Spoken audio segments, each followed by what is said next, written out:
When we first moved to this rather beautiful area in the Cotswold countryside, one of the earliest friends I made was a lady called Dawn, who was a GP in the local area with a great ability to communicate. And as it turned out, she was rather a good dancer too. So we quite rapidly scooped her up and got her to be a backing singer in our show band at the time. Since then, her ability to be a great communicator has moved her on, and she's now quite a well-known media doctor, and her name is Dawn Harper, and I'd like to introduce you to her today. Right, I said last week that I was going to be talking to a friend of mine who I met kind of through music, and I said she's a media doctor, and here she is. This is Dawn Harper. And funny enough, Penny. Say hello to my friends, Dawn. Hello, everybody. Hi. No, I was remembering how you and I met, because we always have to start with how we met. Okay. And what you might not be aware of is we met because of a mutual friend called Felicity. Yes. Who, when we had arrived in the sunny Gloucestershire, so she invited us to this farmer's. I didn't know what a farmer's dinner was. And I said, "What do you wear?" And she said, "Oh, posh frock and wellies." That's so basically Felicity. Let's cover off all eventualities. So I remember turning up, and it was the local rugby club in Painswick. And Kevin and I turned up, and we could, as we parked the car, we could see through the windows what everybody's wearing. And I just suddenly realised that I am so wearing the wrong clothes. And you went home, I think, didn't you? I think you went home and got changed, didn't you? We turned. I said, "Take me home. Take me home." And I immediately changed, and we turned up in something slightly more suitable. And I was put next. Well, I can't remember who I was put next to, but I remember you were put next to Kevin, because Dawn will charm Kevin. And you were wearing a little black and white number, and you were enormous fun. And we kind of been friends since then, haven't we? I think there was some horses got involved at one point. Yeah, a long time. I'm just thinking about dress code, and I had a similar thing with the most delightful friend of mine. He is a gay Italian dress designer, and we were meeting him in Rome for some function. And I said, what's the dress code, Emilio? And he said, glam casual. I said, Emilio, when your gay Italian dress designer friend tells you glam casual, that's no use whatsoever. I have not a clue. Yeah, it's a roughly similar scenario, isn't it? And then, of course, you discovered that I could sing and that Kevin could play guitar. And at the time, you thought you couldn't sing.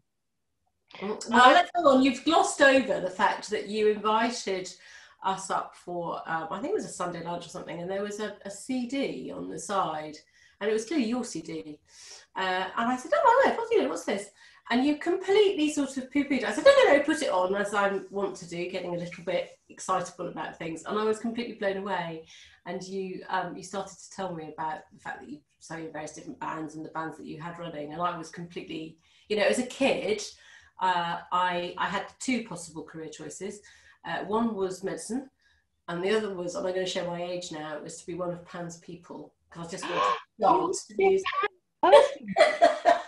My mum and dad clearly decided medicine was probably a slightly more sensible option. But that was my kind of, that's my passion, so I was kind of really excited. Right, and we were together at a party somewhere, and there was a band on stage, and you said something about, "Don't you want to be up there?" And I said, "Well, no, not really." But Kevin and I were putting together a dance band, and I really wanted some backing vocals. And I said, "Hey, you could do this because you can dance." And you went, "No, I can't sing." And I said, "Yeah, you can sing." And I seem to remember that I bullied you into singing with us. But you could really dance. You were very good at dancing. You got me to come up to your lovely piano in your previous house, and just to sing a little bit with you quietly, just you and me. And I remember you saying to me, "I can teach you to sing. You're not tone deaf. I can teach you to sing." And and you gave me a CD. My poor children, they're probably still in counselling as a result. You gave me a CD of my proposed harmonies for these various songs that we were going to sing. And I used to play it on the way to and from the school run every single day, singing these songs. And my poor kids would be going, "No, mummy, no." Because, you know, as you and I know well, I'm a little bit of a lemming vocalist. It doesn't really matter what the harmony is. I will kind of waft up to join the nearest person or down to join the nearest person. So I absolutely had to learn this harmony like it was concrete in my brain. And that's something you're very good at, actually, isn't it? Is learning is something. I remember you're very self-effacing, and you were saying that the way you got to be a doctor was you just learned stuff, and you were really good at absorbing information. Yeah, I'm lucky. I've got a good memory. I think, and actually, yeah, it's medicine's all about pattern recognition. It's about learning stuff. It's not about reinventing the wheel, or, well, it is for some people, but not in general practice. It's not. So yeah, it's useful to have a good memory. And I'm a tad obsessive. If I'm going to do something, I will do it full on or not at all. So yeah, so it was every single day on the way into back from school. So sorry, kids. And yeah, because of course, actually, when you stop at traffic lights and people can see you singing, see you practicing, you have to just get on with it and not notice. Especially when all the children in the car are doing that. You said you had some other memories as well, didn't you? I do, very strong memories. So actually, that particular dance that you were talking about, I remember that the band struck up, and I didn't know you very well at this stage, and every guy that I knew suddenly was terribly interested in their shoes or what was on their lap, because they were kind of avoiding any eye contact with me. And poor Kevin was the only person who I went, "Shall we dance?" And Kevin, being so lovely, sort of went, "Oh, well, yeah, okay." So, bless his heart, that was baptism by fire. But I do remember very clearly you were teaching me to sing, and I was doing some backing vocals in your studio. And I mean, I don't know, what were we, an 8-piece band? There were a 8 lot or 10. It was quite a lot of us. Stuff going on, and very. Yeah. I'm not. I love music, but I'm not musical. I adore all sorts of genres of music. I think music is food for the heart, so I kind of love it, but I don't know about it. And there we were, and I was having a wondrous time bopping around, and then suddenly Tony, who was on, I think he was he trombone, keyboards at the time. Was he? Oh, he was playing keyboards. You're right, he was. I think he was keyboards, and then he was at the time. 2 guitars, there's a brass section, there's keyboards, there's 3 backing vocalists, there's you, there's all this stuff going on, and suddenly Tony goes, wait, and he said, stop. He said, "Somebody put an A flat in there." And I'm thinking, really? And my other lovely story from it was just such fun. We used to sit in your studio and you would kind of say, "Why don't we try this song?" And you'd sing it. And Tony would go, "Oh, hang on a minute," and then he'd just play beautifully. Yeah. And then he would get a blank sheet of music out and sort of put tadpoles all over it and hand it to Diane, who just sight read it. It was just, and all of you were musicians, and you kind of took that for granted, and I was just utterly blown away. Well, actually, that's interesting, because you say all of us were what you might not have been aware of is that the band was split into 2. It was split into those that were sight readers and could just put tadpoles on a stave, as you say, and could just be given a piece of music and would just read it and play it. And then the other half of the band who could hear a piece of music and could just play it, but give them something written and they would be completely thrown. Okay. And what I found a real revelation was how I knew that I was in awe of people that could just read dots on a line. What I didn't realize is that people could read dots on a line were in awe of people that could just hear it and play it. Yeah. And it's interesting how musicians tend to be one or the other, and those that can do both are real rare animals. Yeah, it was such good fun, I remember one rehearsal when you went, stop. You went on. We were supposed to stop there, and Will stood up behind the drums, and he said, "No, Penny, I'm on the drums. We stop when I stop."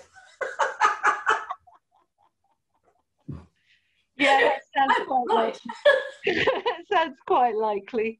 And Dawn, all the time we've been talking to you, we're hearing little voices. Oh, I'm sorry. I was hoping they might behave and be quiet. I've just taken them out in the garden. Can they be introduced? Are they introducible? My lockdown madness was a litter of puppies that were definitely not staying. My poor mummy had a terrible time, and one of them died, and I had to resuscitate him. And of course, then I have a special place in my heart for him, so he stayed. And then Jack said, "Well, that's not fair. If you're going to have 2 dogs, why can't I?" So we had a litter of 4 and lost 1. So we had 3 puppies, and 2 of them have stayed, and the only one that's gone has gone to the owner of Grandma. So she hasn't gone very far. So as a commercial venture, it wasn't terribly successful. Are they possible to bring to camera? How enormous are they? Get these dogs, puppies. Come on, peoples. Come on, peoples. Here we go. This is Mr. Mole. Mr. Mole. Hang on, what breed are we? Little Jack Russell. The Jack Russells. He's amazing. He's very different colouring, isn't he? I just think he's gorgeous. Mr. Mole because when he came out, he looked like a mole. And he's just divine, aren't you? You're divine. But you weren't centre of attention just for a moment, so you wanted to get in on the act, didn't you? Little floppy paws. Oh, huge paws. Yeah, he doesn't fit into his skin. There we go. I'll let him go and play with Mummy. Dawn, thank you so much. Thank you so much. Lovely to catch up with you. And in your lockdown situation, you were telling me that whereas you normally are jetting all over the world doing interviews, now you're doing most of it from home. So yes, the footprint is dramatically reduced. I am mindful that my lockdown experience has been very different to most. I was interesting. It's actually interesting. It's that kind of bashing your head against a brick wall thing. It's only when you stop doing it that you realise it was hurting. And people around me for years have said I'm working too hard and I'm going to burn out. And I think, no, I'm loving it, and I was loving it. Yeah. When I was suddenly forced to stop and change, for the first time in my life, I thought, oh, retirement might be quite nice. I think I was always frightened of retirement. I think I didn't know what I'd do with my time. But I've just loved it. We've done so much more dog walking and cycling. And I mean, the Cotswolds are just such a fabulous place to be. And I feel much better. And gardening. Yes, this morning I planted my first tomato seeds. Oh, golly, really? You're well ahead of me. Daddy, my dad is my kind of gardening guru, so he's head gardener, but obviously now has to be head gardener on the end of a telephone. And he did say, oh, we're not getting enough attention. And he did say to me, he's always early, but we're going to give it a go anyway because I'm just excited about it. Nice. It'll be really fun and really exciting. Dawn, I love you lots. Thank you very much indeed. Say goodbye to everybody, Dawn. Yes. Bye, everyone. And bye-bye from the people, from the pack. So that was Dawn. And next week, I'm going to introduce you to the producer of most of the Out of the Ashes albums. See you next week.